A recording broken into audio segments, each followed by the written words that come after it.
윤 대통령 체포영장 집행 24시간이 돼가고 있습니다. 국회는 어제 영장 집행 상황을 지켜보며 긴박하게 돌아갔는데요. 오늘은 내란 혐의 특검법이 가장 큰 쟁점이 될 거로 보입니다. 국회 취재기자 연결합니다. 오대성 기자, 국민의힘이 조금 전에 비상대책위원회를 열었다고요? 어떤 내용들이 논의됐습니까? 네, 국민의힘이 조금 전인 오전 9시 비상대책위원회를 열었는데요.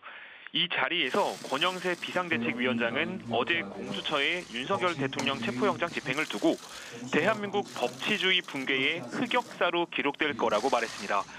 권 비대위원장은 고위공직자범죄수사처는 당초에 내란죄 수사권이 없다고 비판하며 체포영장과 집행 과정도 온통 불법으로 얼룩졌다고 주장했습니다.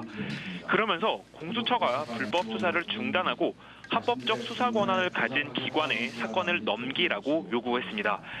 아울러 권 비대위원장은 대통령 사법 절차는 KTX급으로 진행되고 있는데 민주당 이재명 대표는 사법 절차 완행 열차에 느긋하게 앉아 있다고 비판하며 사법부의 신속한 재판을 촉구했습니다. 권성동 원내대표도 공수처에 대한 비판과 함께 이 대표의 공직선거법 위반 혐의 사건 재판이 지연되고 있다면서 빠른 재판이 필요하다고 말했습니다. 네, 더불어민주당 움직임도 알아보죠. 민주당도 조금 전에 정책조정회의를 열었다고 들었는데 여기서는 어떤 내용들이 나왔습니까? 네, 민주당도 바로 조금 전인 오전 9시 30분 당 정책조정회의를 열어 조금 전 막 끝났는데요. 우선 박찬대 원내대표는 윤 대통령 체포영장 집행을 두고 민주공화국 헌법과 법치 정의, 상식이 살아있음을 확인했다고 밝혔습니다. 다만 윤 대통령이 SNS를 통해 공개한 자필 편지를 두고는 망상에 빠진 헛소리를 늘어놨다고 비판했습니다. 그러면서 내란 수괴의 피의자라는 사실은 변하지 않는다고 말했습니다. 아울러 내란 특검의 빠른 법안 처리가 필요하다고 재차 강조했는데요. 박 원내대표는 제2 계엄 의혹도 사실로 드러나고 있고 여전히 숨기는 게 많다면서 시간이 지체될수록 증거는 인멸되고 증거는 오염된다고 그 이유를 설명했습니다.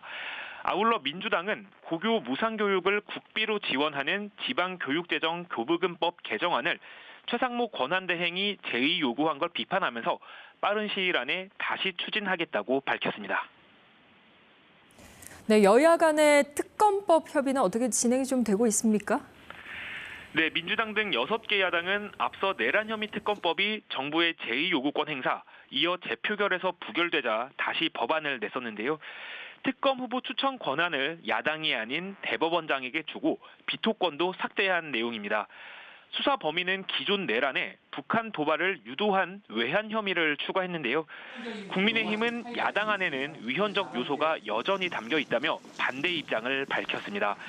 국민의힘은 외환, 내란 선전성동, 고소 고발건의 수사 배제 등 수사 항목을 좁힌 자체 특검 법안을 논의하고 있습니다. 다만 당내 의견 수렴 중이고 아직 발의하지는 않은 상황인데요. 민주당은 국민의힘이 발의를 한 다음 논의할 수 있다는 입장입니다. 다만 계속 기다릴 수는 없다면서 논의의 마지노선을 오늘로 예고한 상황입니다. 국민의힘은 오전 11시에 비상의원총회를 개최할 예정인데요. 의원총회에서 어떤 결론이 나느냐에 따라서 민주당과의 논의가 진행될 수도 있고 그렇지 않을 수도 있습니다. 우원식 국회의장은 신속한 특검법 처리를 강조하면서도 우선은 양당의 협상 상황을 기다려보겠다고 밝혔습니다. 지금까지 국회에서 전해드렸습니다.